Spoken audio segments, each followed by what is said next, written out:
नमस्ते। जानते हैं, सीता और राम का विवाह सिर्फ एक जश्न से कहीं ज्यादा था। असल में ये एक आदर्श की शुरुआत थी।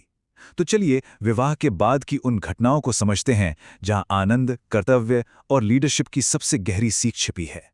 कहानी की शुरुआत होती है राजा जनक के उन बेहद भावुक शब्दों से। सोचिए, जब वो सीता को राम को सौंपते हुए कहते हैं, ये मेरी सबसे बड़ी निधि है, तो ये सिर्फ एक पिता का प्यार नहीं था, बल्कि ये एक डिवाइन जिम्मेदारी का ट्रांसफर था। तो चलिए सबसे पहले आपको ले चलते हैं मिथिला। राम और सीता के विवाह के बाद माहौल ऐसा था कि ये सिर्फ राज परिवार का उत्सव नहीं रहा। ऐसा लग रहा था मानो पूरा का पूरा राज्य ही आनंद के सागर में डूब गया हो। आप कल्पना कीजिए, मिथिला की गलियों में हर तरफ वैदिक मंत्र गूंज रहे थे, मंगल गीत गाए जा रहे थे।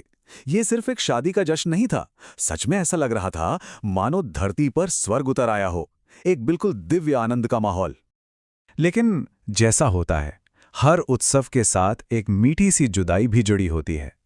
सीता की विदाई बस एक बेटी की विदाई नहीं थी, ये एक ऐसे पल का प्रतीक थी जिसका असर पूरे राज्य पर पड़ने वाला था।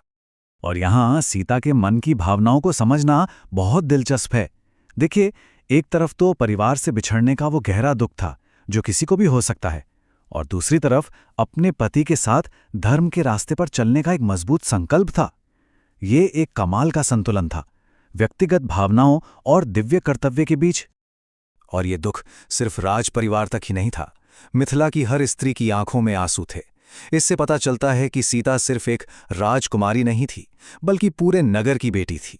उनका जाना जैसे एक सामूहिक क्षति थी। असल में इस विदाई का मतलब बहुत गहरा था।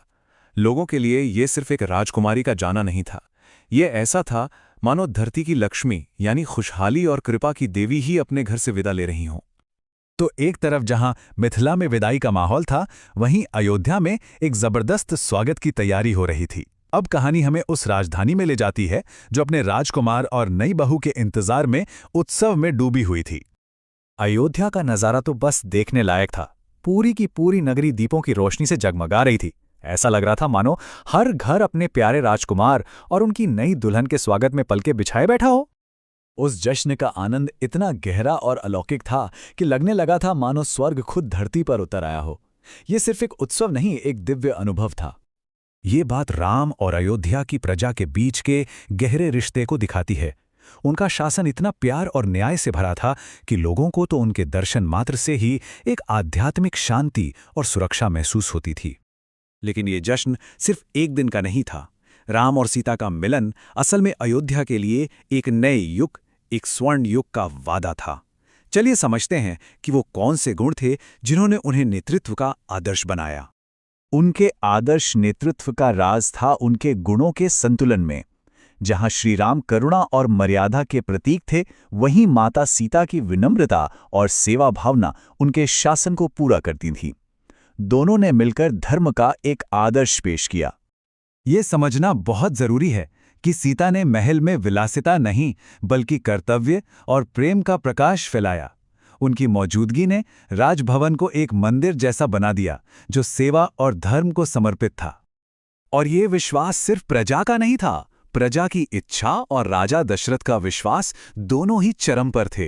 हर कोई जानता था कि राम के नेतृत्व में अयोध्या का भविष्य सुरक्षित और बहुत उज्जवल है। तो राम और सीता की ये कहानी हमें एक बहुत बड़े सवाल पर लाकर खड़ा कर देती है।